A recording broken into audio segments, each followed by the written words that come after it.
Bonjour et bienvenue dans le podcast de Journal d'Endurance. Après avoir interrogé des cavaliers entraîneurs sur la manière dont ils gèrent le bien-être de leurs chevaux au plus haut niveau, ça me semblait assez évident de donner cette fois la parole aux vétérinaires. Déjà parce qu'ils travaillent aux côtés des cavaliers entraîneurs dans le suivi quotidien de la santé des chevaux, mais aussi parce qu'ils occupent une place essentielle dans notre discipline en veillant à chaque contrôle vétérinaire, à l'aptitude de chaque cheval, à poursuivre ou non la compétition.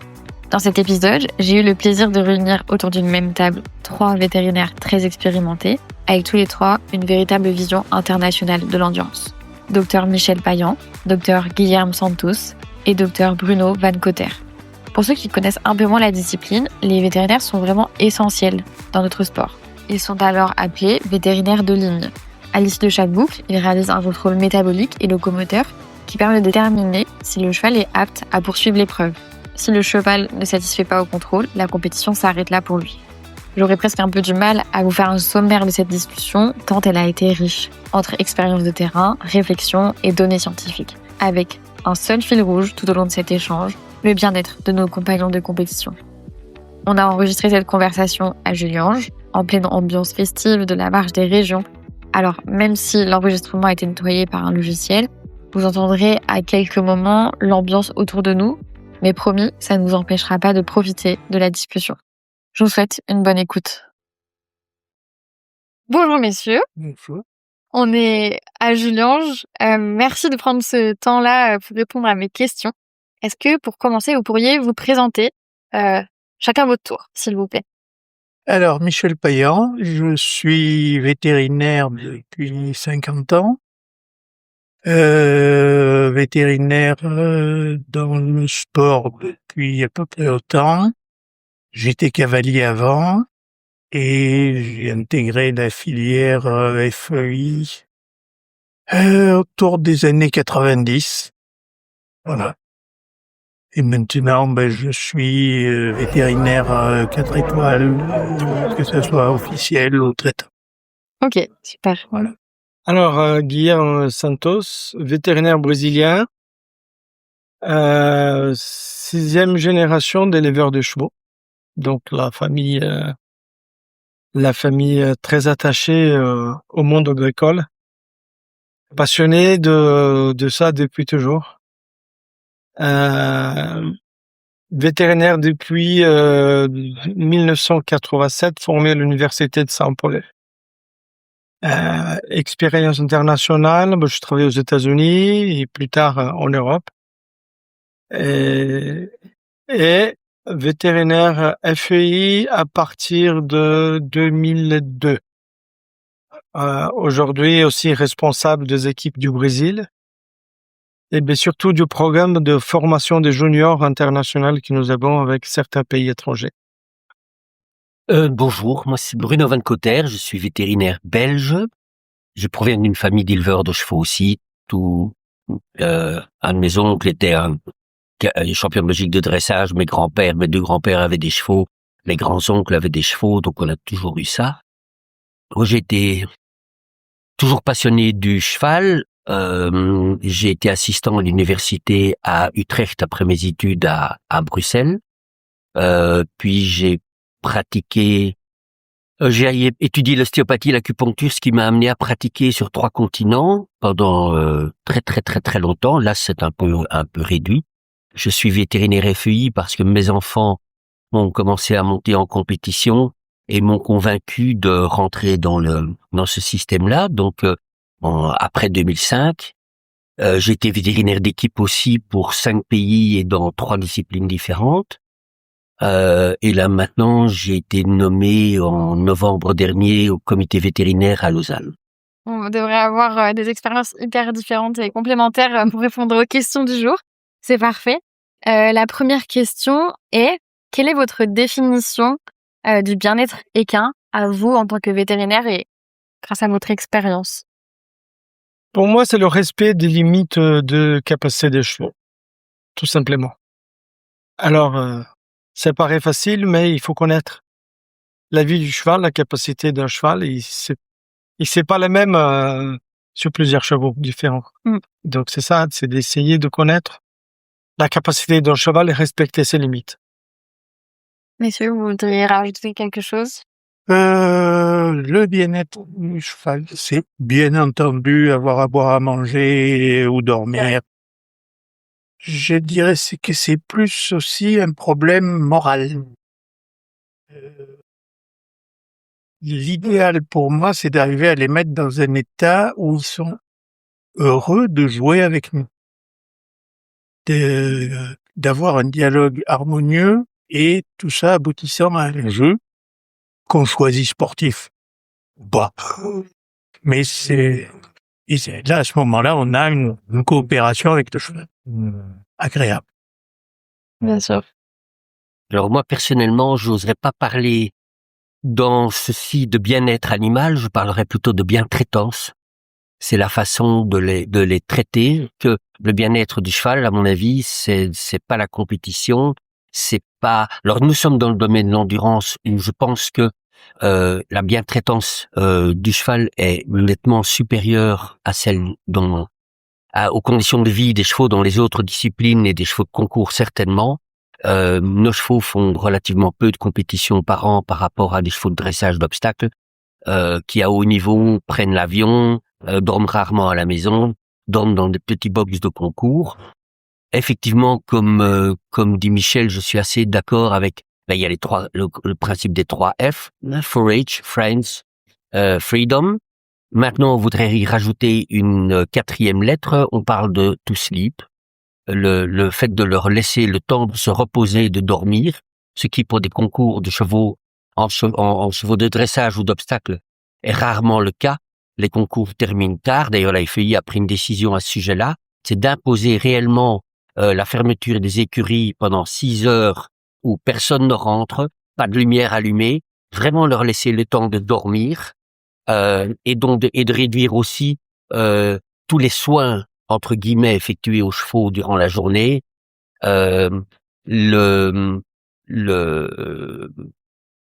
Apprendre aux chevaux, effectivement, je suis tout à fait d'accord, apprendre aux chevaux à vivre avec l'humain et à participer à nos activités, aux activités qu'on leur impose. Des chevaux bien préparés et traités avec respect, je pense qu'ils ont un réel plaisir à faire de la compétition avec les humains. On le voit dans les autres disciplines aussi, avec le tour d'honneur, où les chevaux sont très très conscients qu'ils ont fait le bonheur de leur cavalier en faisant de leur mieux, en faisant une performance. En endurance, nous on voit ça aussi. Des chevaux, quand ils sont applaudis parce que ils ont réussi, ils manifestent du bonheur. Et moi personnellement, quand j'examine les chevaux, je dis aux gens amusez-vous bien. Et les gens me regardent parfois, mais pourquoi si vous y prenez pas du plaisir, votre cheval n'y aura pas de plaisir non plus. Et c'est les chevaux, effectivement, le cavalier doit communiquer avec son cheval, et son cheval fera en fonction de l'état mental de son cavalier aussi. Un cavalier qui est heureux, qui est joyeux, qui a envie de participer, le cheval le fait. Regardez souvent des chevaux de tête en course d'endurance, ces chevaux ont les petites oreilles en avant, sont contents de repartir sur une boucle parce qu'ils sentent l'excitation positive du cavalier également. Il y a une vraie relation, un vrai dialogue avec le cheval, et je pense que ça fait partie de la bientraitance. Ok, intéressant. Vous êtes vétérinaire depuis un certain temps, c'est aussi pour ça que c'est intéressant de discuter avec vous. Quand vous avez commencé votre exercice de vétérinaire, quel regard portait-on sur le bien-être des chevaux et comment est-ce qu'il a évolué jusqu'à ce que aujourd'hui le horse welfare soit le centre de chacune des actions qu'on puisse mener en compétition? Pour nous, ça a toujours été. Pour nous, il n'y a pas d'évolution sur le bien-être du cheval parce que déjà la décision de faire les études vétérinaires, c'est la conséquence d'une passion pour l'animal. Et quand on aime le cheval, la pratique du bien-être, c'est quelque chose de très naturel parce qu'on a un regard sur le cheval de protection. Voilà, c'est notre rôle. Ce qu'il faut, c'est par rapport à l'évolution des disciplines équestres, de la compétition et de la participation de l'homme sur la compétition, c'est quand la responsabilité du vétérinaire augmente. parce qu'il passe à avoir un rôle de formateur aussi, d'éduquer la personne qui utilise le cheval. Mais pour nous, c'est quelque chose de naturel. On est né, on a fait des études parce qu'on aime ça, parce qu'on protège les chevaux par nature. Et voilà, donc c'est assez simple pour nous. Mais après, on suit par rapport à l'évolution du sport, de la discipline, de l'agressivité, de la compétition. Et puis après, c'est à nous de voir quelles mesures on doit prendre pour protéger les chevaux. Et on s'adapte. On s'adapte par rapport à la réalité de la vie sportive. Mais pour moi, la protection du cheval, je vis dans un pays où le cheval est utilisé pour le travail. Beaucoup, beaucoup. Et donc, on vit avec, voilà, nous avons des fermes et puis les gens utilisent le cheval pour le travail. Et ces gens qui utilisent les chevaux pour le travail, ils ont aussi une bonne conscience du bien-être du cheval. Parce qu'ils ont besoin des chevaux pour travailler. Donc, ils ont besoin donc voilà, moi j'étais éduqué dans ces milieux. Et on savait depuis petit, on partait à cheval avec mon père, mes frères. Et on savait que le cheval qui arrivait le soir, qui mangeait pas, c'était la faute du cavalier qui l'avait monté. Donc voilà, donc pour nous, ce qui change, c'est la réalité qu'on vit nous par rapport à la discipline qu'on travaille et le niveau de la compétition où nous sommes engagés. Vous voudriez compléter? Je sais pas. Alors donc au tout début, c'était très simple que le bien-être animal n'existait pas. Il allait de soi. Il dépendait je dirais, du sens de la dignité qu'avait le propriétaire. Donc c'était un bien-être assez matériel. La partie psychologique étant assurée par les palefreniers et l'entourage immédiat du cheval. Au fur et à mesure, le vétérinaire a pris un peu le dessus sur moi et on est arrivé à des techniques de raisonner les trois libertés. Maintenant, je pense que le bien-être, ça peut suffire. Ça peut être une espèce de credo auquel il faut se référer. Et chacun de nos gestes doit... C'est très facile quand on monte à cheval de faire ça. De donner au cheval quelque chose pour qu'il ait envie de jouer. En tant que vétérinaire, on a un dialogue qui marche en général bien, mais on entame le dialogue, on lui dit « Bonjour, je vais te faire mal » et tu vas être content. Et d'une façon qu'il accepte. Il y en a qui nous racontent des choses, mais ça c'est quand on est plus dans des médecines chinoises, style l'acupuncture ou autre, où là on a un autre dialogue. Et voilà pour la partie vétérinaire. Après, on fait de la technique, on va mettre toute la technique qu'on veut. Pour mieux qu'il y ait un bon esprit. C'est tout. Oui, mais je pense que ce qui a changé en tout cas depuis que moi je pratique, c'est un agrandissement de la conscience de l'importance de la bientraitance animale. Oui. Autrefois, il y avait ce qu'on appelait les bons cavaliers ou les bons éleveurs qui en avaient conscience, qui savaient que apporter du bien-être à leur animal leur permettait d'avoir, mais quelque part, un cheval qui travaillait avec eux, mais que ça pouvait être un cheval, ça pouvait être une vache, ça pouvait être un chien, ça pouvait être n'importe quel animal, qui travaillait avec eux, que les résultats étaient supérieurs. Et puis, il y avait ceux qui les négligeaient, mais qui ont payé rapidement les frais. Actuellement, il y a cette conscience est devenue quasi obligatoire. On voit aussi qu'il y a pas mal de recherches qui sont faites dans le sens de prouver scientifiquement l'intérêt de la bientraitance animale. Par exemple, il y a des études qui ont montré, mais ça, nous, on en était conscients depuis longtemps, que à partir du moment où un animal vit en état de stress, son ADN va coder pour les protéines qui sont les médiateurs de l'inflammation. Ça a été prouvé scientifiquement. Alors, je trouve ça un argument magnifique vis-à-vis des gens qui ne comprennent pas l'importance de traiter les animaux avec respect, et prendre conscience de leurs besoins, non seulement physiques, mais physiologiques et comportementaux. Donc, laisser les chevaux avoir une vie sociale, leur permettre de vivre, euh, euh, d'avoir accès à des paddocks, de pouvoir galoper en liberté, un peu ce que les Suisses ont imposé dans différents cantons, donc des box suffisamment grands,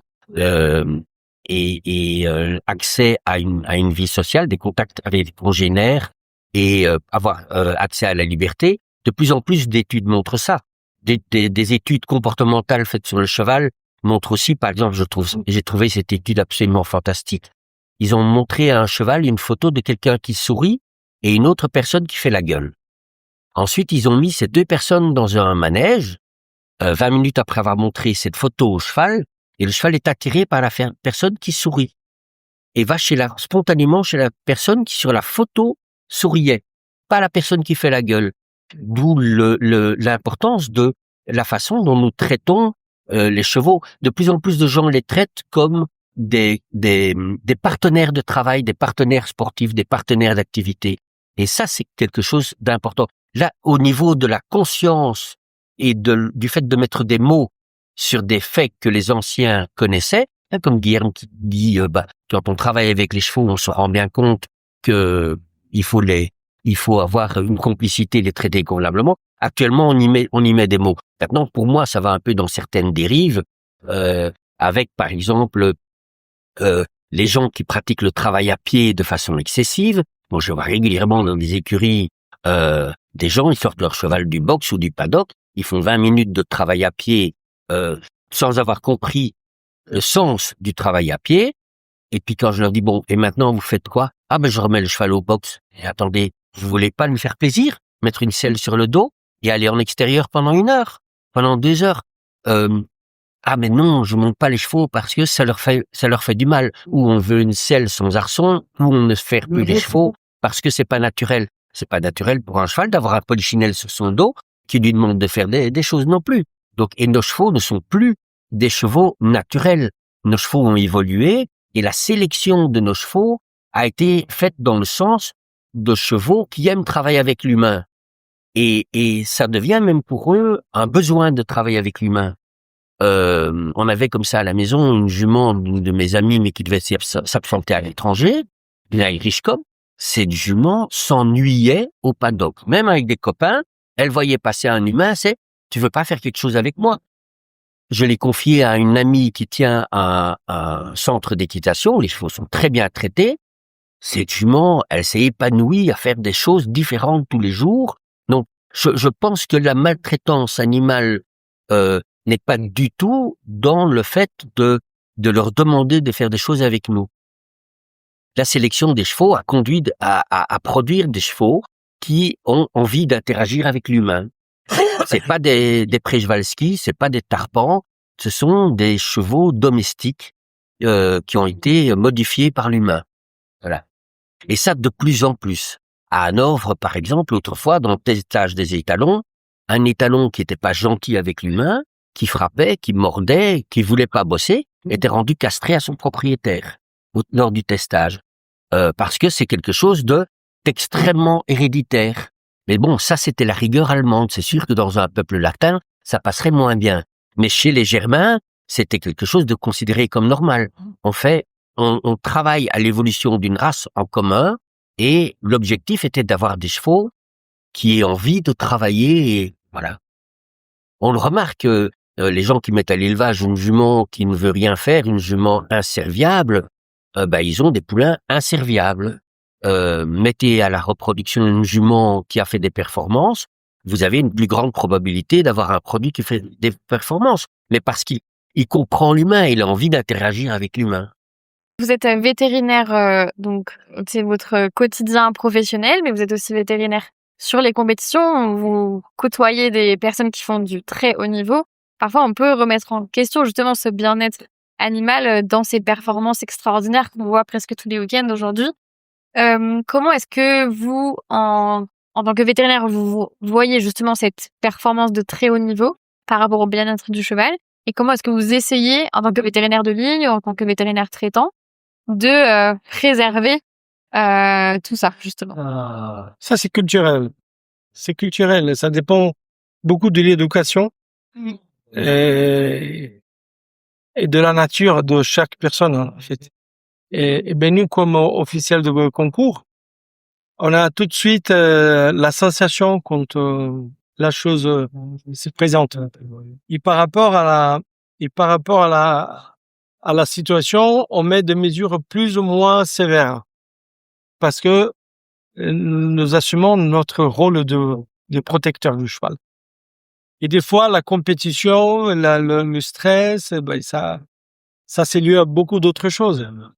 Et bien, il y a aussi des gens qui font des compétitions à cheval et qui sont là pas parce qu'ils adorent les chevaux, mais aussi parce qu'ils adorent la compétition. Et l'expérience, ça nous montre que ben, on arrive à capter ça très vite. Et par rapport à ça, notre intervention, elle est beaucoup plus ou moins sévère. Voilà, c'est tout que je peux dire parce que c'est difficile de former quelqu'un. C'est très difficile. On essaye. Déjà. Voilà, on essaye c'est pour ça que j'ai un programme avec les juniors, de le faire voyager et puis de connaître d'autres cultures différentes parce que le concept de bien-être cheval, il n'est pas le même dans le monde entier. Bien sûr. Et le fait que, et comme les jeunes, ils ont la mentalité beaucoup plus ouverte, ils sont beaucoup plus faciles et perméables à nouvelles informations, messages. Donc, je préfère de créer la situation et puis de le laisser apprendre. Parce que de les apprendre, c'est beaucoup plus difficile.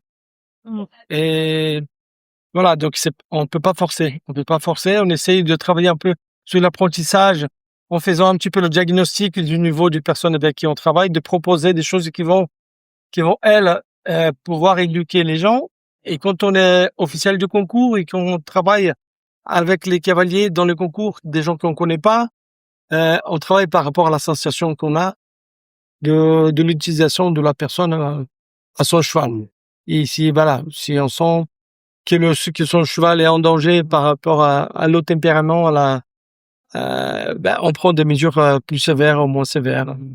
Parce que nous savons à peu près ce que les chevaux ont besoin pour vivre, mais aussi pour compétir. Donc voilà. Et la vie nous a appris ça, qu'on essaye de pratiquer. Mais ça dépend toujours de la situation et d'où nous sommes et du niveau de la personne avec qui et de la compétition. Et on sait très bien, surtout en endurance, que la façon de courir, de respecter les chevaux n'est pas la même par rapport à chaque pays, même des pays voisins. Et quand un cheval s'approche de nous, il nous dit beaucoup de choses. Et il nous dit exactement comment est la personne qui lui monte. Ça peut paraître un peu poétique, mais c'est bien ça. Le cheval nous dit, mais je suis en danger, aidez-moi s'il vous plaît. Et ils nous disent, et puis on arrive à comprendre et à connaître les gens par rapport à ça. Et puis là, on intervient par rapport à nos sensations en fait. Je suis tout à fait d'accord. Il y a des grosses différences culturelles, et on le voit même au sein de notre propre profession, la façon dont nous occidentaux, Guilherme, par exemple, vont examiner un cheval dans un vet-gate par rapport à des vétérinaires d'autres pays. Les points auxquels on va faire attention aussi. Personnellement, par exemple, je suis très sensible à l'aspect général du cheval aussi. Un cheval qui a un vilain poil, qui est trop maigre, qui ça se voit au niveau de ses pieds aussi, de la qualité de sa corne. Je pense que pour certains, ce sont des choses qui sont pas visibles. Moi, personnellement, je me permets de faire des remarques quand je vois des choses comme ça. Mais effectivement, le fait que nous soyons des praticiens, c'est-à-dire des gens occupés toute la journée avec les chevaux, fait que nous avons une autre perception de l'animal et percevons un autre langage de la part de l'animal. Et il faudrait que ça évolue de plus en plus dans ce sens-là, cette perception de l'état général. D'ailleurs, c'est une volonté au niveau de la FEI aussi de mettre d'utiliser à partir des années prochaines une échelle d'évaluation de l'état physique du cheval au moment de son examen. Acceptons-nous que ce cheval est fit to compete ou pas. Donc dans un état physiologique et physique général apte à faire de la compétition. Et ça, c'est une échelle qui va être, encore une fois, évaluée de façon différente en fonction des pays et des disciplines. Un cheval de dressage, il sera dans l'échelle à un niveau que nous allons considérer comme étant de l'obésité. Et nos chevaux, pour les autres vétérinaires, j'ai eu la remarque aux Jeux équestres mondiaux qui avait ce côté fantastique de mettre en présence les acteurs des différentes disciplines équestres. Il y a des gens qui venaient me trouver en disant, attendez, en endurance, vous montez des chèvres. Donc la perception aussi en fonction des disciplines ne sera pas la même. Nous aimons, je fais souvent la remarque aussi sur des compétitions, la cantine a l'air bonne chez vous. Et je préfère personnellement un cheval qui reçoit à manger de façon peut-être un peu excessive, mais qui se sent bien dans sa peau, qu'un cheval qui a mal au ventre parce qu'il reçoit pas assez. Mais c'est effectivement très culturel et c'est une des difficultés dans les sports équestres, c'est que nous devons essayer d'avoir un jugement qui soit identique, puisqu'il s'agit de sports mondiaux. Enfin, ce sont des épreuves internationales, mais effectivement avec au départ de perceptions qui sont différentes. C'est pas cette histoire de cheval en compétition. D'expérience, les grands chevaux performeurs sont montés par des grands fanatiques du bien-être, même s'ils savent pas l'exprimer.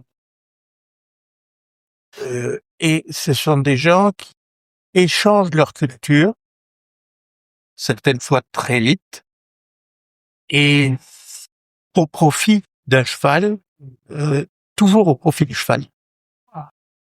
J'ai pas vu de cavalier de qualité parler d'autre chose que d'essayer de faire plaisir au cheval. Ça demande beaucoup d'abnégation. Moi, je pense qu'il pour être bon cavalier, il faut aimer les chevaux.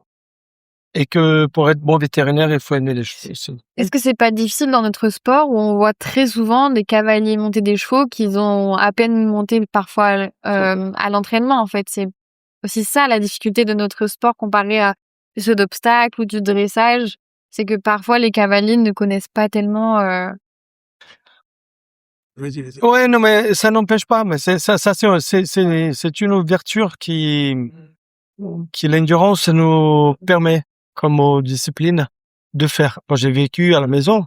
Ma fille est montée à cheval sur la course. Elle n'a jamais entraîné les chevaux qu'elle a montés. Ça n'a pas empêché de bien monter ses chevaux. Mais donc, de bien monter dans tous les sens du terme. Non, c'est l'endurance m'a fait découvrir ça. Et on n'utilise pas les autres exemples des autres personnes qu'on connaît pas. Mais je suis sûr que c'est possible. Mais voilà, donc il faut que la personne, il faut qu'elle aime le cheval. Tout ce que j'ai eu comme bon résultat dans la vie, dans la formation des cavaliers, dans la préparation des chevaux, c'était avec les cavaliers qui aimaient les chevaux. Et ça change le monde, surtout parce que le temps de relation entre le cavalier et le temps de travail est énorme. Donc on peut pas vivre une compétition équestre de plus de 10 heures de temps de contact si on n'aime pas ça. C'est pas possible. Bon, ça peut résister, mais ça va sûrement faire du mal physique et moralement au cheval, parce que il va rien dire, mais d'une façon ou l'autre, il va accuser, et puis on va pouvoir. Mais c'est impossible d'avoir du résultat, c'est impossible d'avoir des performances. Moi, je pense que dans cette discipline en particulier, la passion pour l'animal, elle est fondamentale. Aussi du côté groom, préparation, cavalier, comme nous, vétérinaires. Et à chaque fois qu'il y a quelqu'un Et comme j'ai travaillé dans les plusieurs disciplines, à chaque fois que j'ai apporté le concept du travail, du bon travail en endurance aux autres disciplines, ça a toujours été très utile et très positif. Parce que les gens qui travaillent en endurance, c'est une vie beaucoup plus difficile. Donc ça sélectionne les vrais amateurs de chevaux.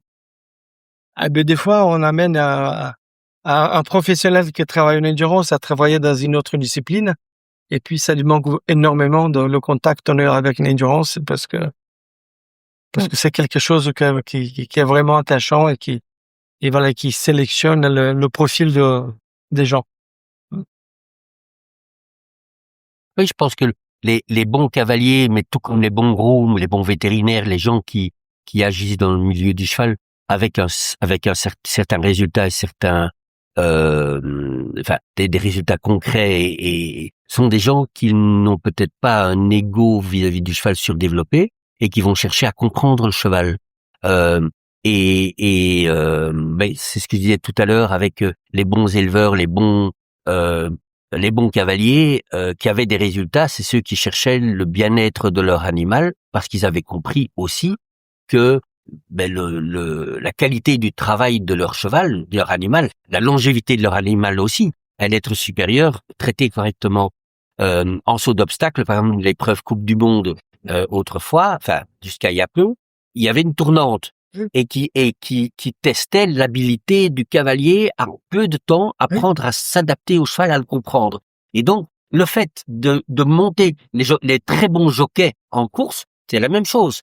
Ils ont monté peut-être une fois le cheval à l'entraînement, même pas. En général, ils montent au pied levé aux courses un cheval et les très bons, ils écoutent ce que raconte l'entraîneur et puis ensuite ils adaptent. Ils sentent très très vite comment est leur cheval et à quel moment il se sent bien et ils sont capables de s'adapter. Cette adaptabilité du cavalier à son cheval, c'est la preuve que le cavalier est attentif. Le cavalier qui veut imposer sa méthode à son cheval, il n'y arrivera pas. Et donc les meilleurs cavaliers mondiaux en saut d'obstacle dans la tournante de la Coupe du Monde, c'était ceux qui étaient capables de comprendre l'animal sur lequel on les avait posés et de faire une belle performance. Donc effectivement, que ce soit même pour les vétos, maintenant la médecine vétérinaire, je pense, a énormément évolué aussi les dernières années. Ce qui manque peut-être un peu chez certains jeunes, c'est ce contact permanent avec l'animal. Nous, on a la chance d'être nés dans le sérail et donc d'avoir eu aussi l'expérience des parents, des grands-parents, de ce monde du cheval avec une forme d'ouverture. Je pense que si on est devenu vétérinaire tous, c'est parce qu'effectivement, on était intéressés par autre chose que simplement la médecine.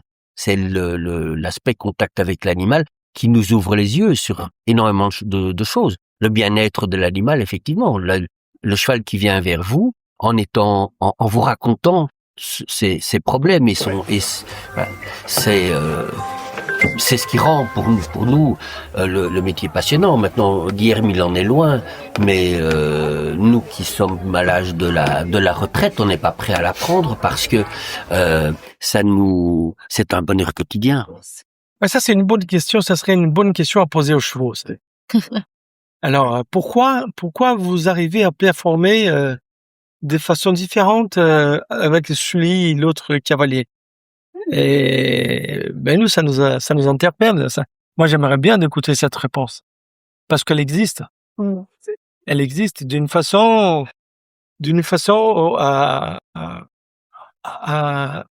sur la performance du cheval. Pourquoi un jockey arrive à en tirer d'un cheval sur une course de vitesse plus de vitesse que l'autre? Pourquoi un cavalier arrive à monter sur un concours d'obstacles, il arrive à monter, à faire des concours des hauteurs plus importantes avec le même cheval qu'un autre cavalier? Pourquoi un cavalier d'endurance n'arrive pas à faire la même performance avec le même cheval qu'une autre personne? Et pourquoi certains chevaux ne font pas de performance avec un certain cavalier, même qu'il soit techniquement bon? Et voilà, et qui fonctionne beaucoup mieux avec quelqu'un d'autre. C'est moi, j'aimerais bien d'écouter. Si un jour, t'arrives à faire un podcast avec les chevaux, moi, je serais le J'aimerais premier à écouter. Parce que ça pourrait nous aider aussi à améliorer notre travail. Parce que le but, c'est, voilà, on sait bien que juger la limite, la compétition, voilà, c'est le défi de la limite. Donc, c'est vrai là, on arrive à la capacité maximum de l'animal. Et puis ça peut être dangereux. Donc, voilà, parler de bien-être et des compétitions en même temps, au bout d'un moment, ça devient compliqué. Et voilà, mais certains sont capables parce que les chevaux, ils répondent de façon différente par rapport au traitement qu'ils ont de l'homme. Michel, vous voudriez dire quelque chose? Euh, que l'un des plus grands plaisirs que j'ai, c'est d'entendre un cheval me raconter sa vie quand je m'approche pour essayer et un dialogue qui s'instaure à De l'aider. une minute, dans l'œil, dans l'attitude, dans le contact, et après on est parti, on va avancer. Aujourd'hui, les contrôles vétérinaires auxquels sont soumis les chevaux sont très complets, très complexes parfois. Est-ce qu'à votre avis, ils sont suffisants pour garantir le bien-être du cheval pendant la compétition, mais aussi après la compétition? Et si c'est pas le cas, qu'est-ce qui, d'après vous, permettrait d'augmenter justement cette vision de l'instant, mais aussi de après, parce que évidemment vous les perdez de vue après la compétition, mais il faut qu'ils puissent continuer à être en bonne santé, être dans le bien-être ensuite. Je crois que les contrôles avant et pendant la compétition, c'est un filtre qui permet de protéger un certain nombre de chevaux. Ensuite, je crois qu'il faut faire confiance aux qualités de propriétaire de la personne chez qui on renvoie le cheval. Il y a des bonnes écuries avec des bons cavaliers, des bons propriétaires qui ont des bons maréchaux et des ostéopathes, par exemple. Il y en a d'autres où c'est un cavalier qui est un peu plus raide, un peu plus dur, qui est pas dans l'harmonie de l'écurie. Je crois que c'est ça, c'est chercher du dialogue et de l'harmonie auprès de tous les intervenants autour du cheval. Sans ça, il y a peut-être un peu comme dans les élevages de bovins, il y a la variété de races adaptées à certaines conditions de vie, de terrain et tout, qui prospèrent, et vous introduisez un autre caractère, il prospérera pas, il va dépérir. Je sais pas. Si on parle de l'endurance, je pense que chaque boucle, c'est une nouvelle histoire. Et tout peut changer par rapport à ce qui se passe dans la compétition. Le contrôle initial, par exemple, il nous permet de voir si le cheval est en bonne condition physique et de participer. Après, le fait d'avoir les contrôles intermédiaires, ça nous permet de participer de cette course et puis d'essayer de protéger le cheval. Et là, c'est le cheval qui nous raconte à chaque fois comment ça se passe. Et par rapport à ça, on peut prendre des mesures de protection. En demandant des examens, par exemple, ou en discutant avec le cavalier, les sensations que nous avons. Et grâce à ces contrôles intermédiaires qu'on peut être un petit peu acteur de la chose et participer un petit peu. Et parce que les chevaux, ils nous disent ce qui se passe. Oui. En endurance, je pense que l'endurance actuelle est quand même le fruit d'une évolution sur plus de 40 ans et va dans un sens qui est, je trouve, assez complet. Moi, j'y ai adhéré à l'endurance plus tard que mes collègues, mais je pense que l'examen vétérinaire tel qu'on nous demande de le faire s'il est fait consciencieusement avec application, on a un paquet de renseignements, on fait vraiment le tour de l'animal et on peut prendre des décisions qui sont respectueuses du sport, du cavalier, mais surtout protectrices de l'animal. Et ça, c'est quand même notre rôle essentiel, c'est la protection de l'animal. Et je trouve que les examens tels qu'ils sont protocolés actuellement sont dans ce sens-là très très intéressants. Le fait de disposer d'un panel, le fait de disposer aussi de cette possibilité du réexamen, c'est quelque chose de fantastique. Ça nous permet d'évaluer l'état physiologique de l'animal et j'ai trouvé ça très très intelligent de nous amener à ça. Moi, il y a une chose que je voudrais qu'on mette dans le règlement, c'est qu'on demande au cavalier d'accompagner son cheval au contrôle vétérinaire, de façon à ce qu'on ait effectivement cette discussion, comme disait Guilherme, avec le cavalier, cette possibilité de lui expliquer ce que nous trouvons et de lui demander son avis, ce que lui a senti sur la piste, comment lui ou elle, donc cavalier ou amazone, a senti son cheval et sent l'évolution de son cheval durant l'épreuve. Ça, personnellement, c'est quelque chose qui me paraît essentiel. Ça m'ennuie quand je vois deux grooms qui arrivent avec un cheval et que le cavalier ne soit pas à côté. Je préfère parler avec le cavalier ou cavalière, donc.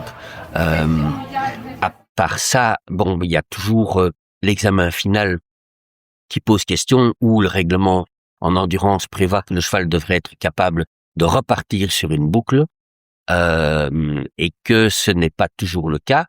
Mais je comprends aussi que une épreuve sportive est une épreuve sportive et vous demandez le meilleur de votre cheval sur la distance, 100, 120, 160 kilomètres, et votre cheval s'exprime au mieux de ses capacités, et vous lui demandez quand même, alors to finish is to win, c'est une très jolie phrase, c'est très joli, mais c'est pas sportif. D'être sur le podium, c'est ça la finalité finalement des sports équestres également. Et donc là, on a un peu c'est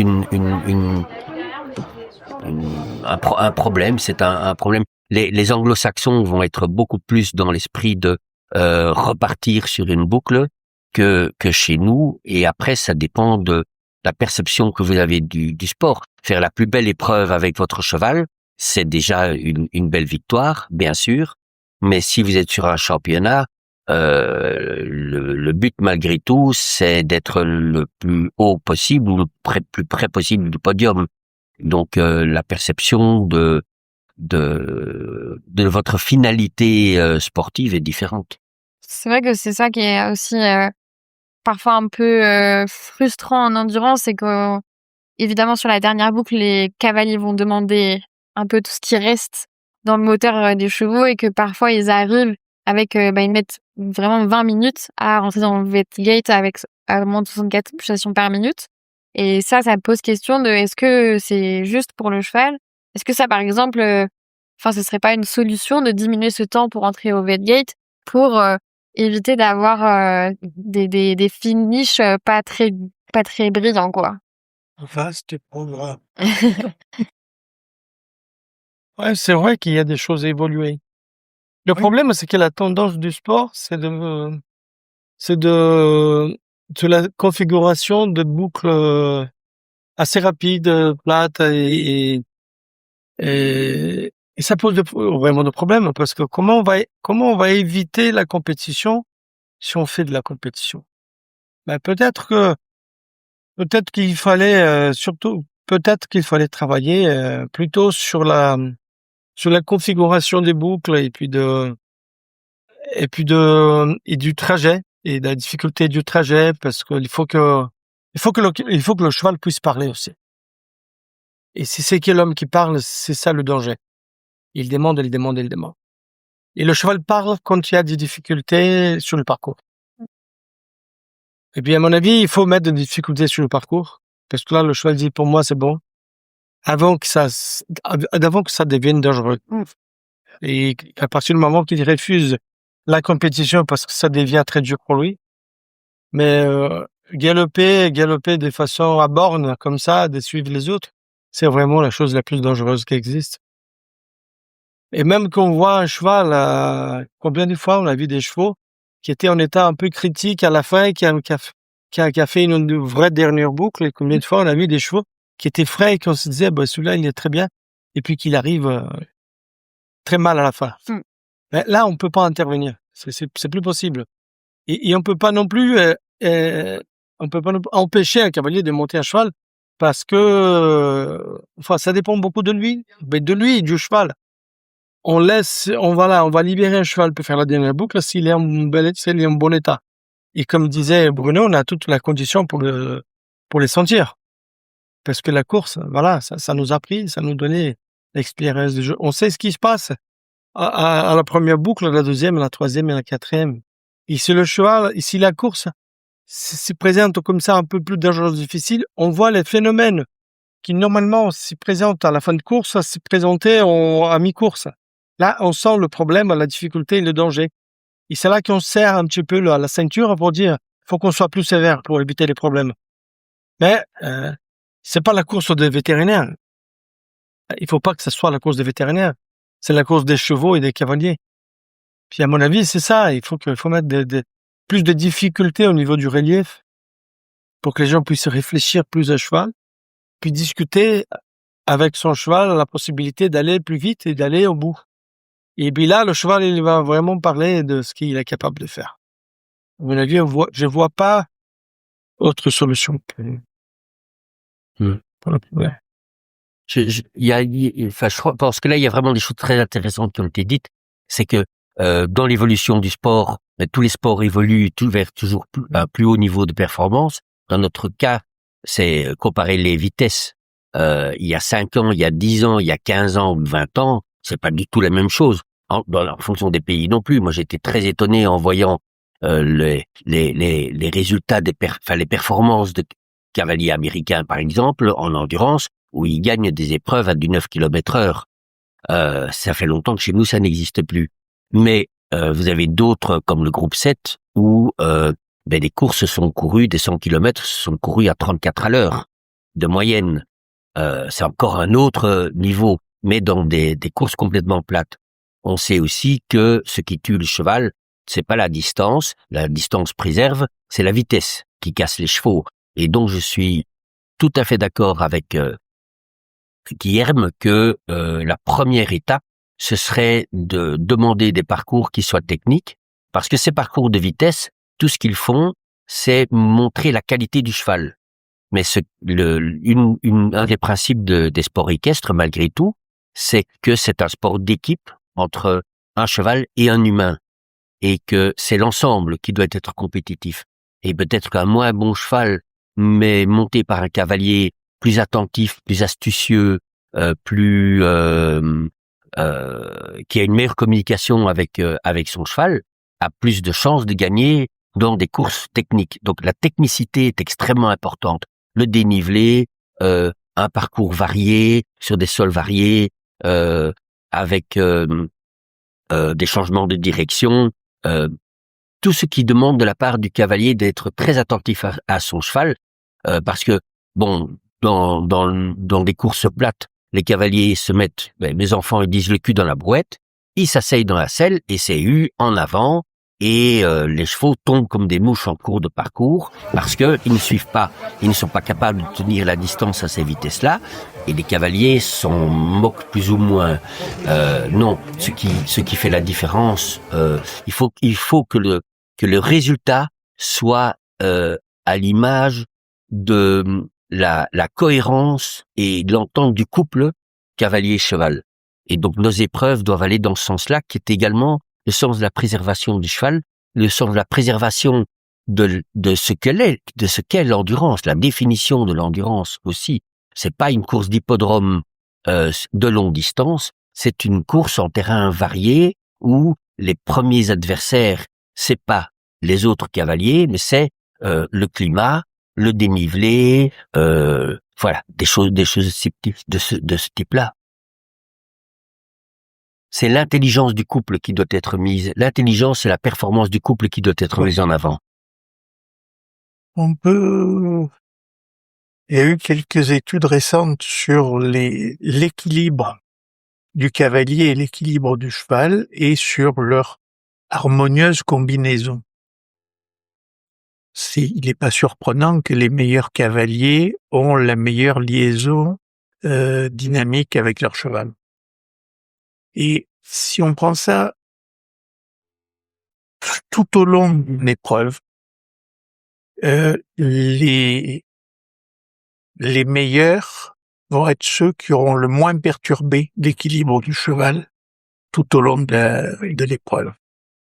Et les quelques cavaliers que je connais nous ont raconté, y compris à votre micro, que quand ils font une épreuve, ils prévoient le changement d'équilibre, les tournants, les changements de pente, tous les changements d'équilibre sont préparés de manière à ce que ça se passe le plus en douceur possible. Et plus on est en douceur pour maintenir l'équilibre, moins on demande d'efforts et plus on a de distance possible à parcourir. Très bien. Je pense que c'est un bon mot de la fin. Ça vous va? Merci beaucoup, messieurs, d'avoir pris ce temps. Avec Et bonne semaine de compétition, parce que c'est pas fini encore. Merci à toi de provoquer cette discussion, parce qu'on n'a pas ça toujours. Et Non? dans une ambiance assez calme et intéressante. Oui, oui. Et trois visions toujours complémentaires. Un talent rare pour ça. Voilà. Merci, messieurs. Et voilà, vous êtes arrivés à la fin de cet épisode. J'espère que cette discussion vous aura plu et qu'elle vous aura permis d'avoir une réflexion sur le bien-être des chevaux en compétition. N'hésitez pas à me dire ce que vous en avez pensé en commentaire et à partager l'épisode autour de vous. Si vous voulez suivre l'actualité de Journal d'Endurance, on se retrouve sur Instagram ou Facebook. À très bientôt dans un prochain épisode de podcast ou sur une course d'endurance.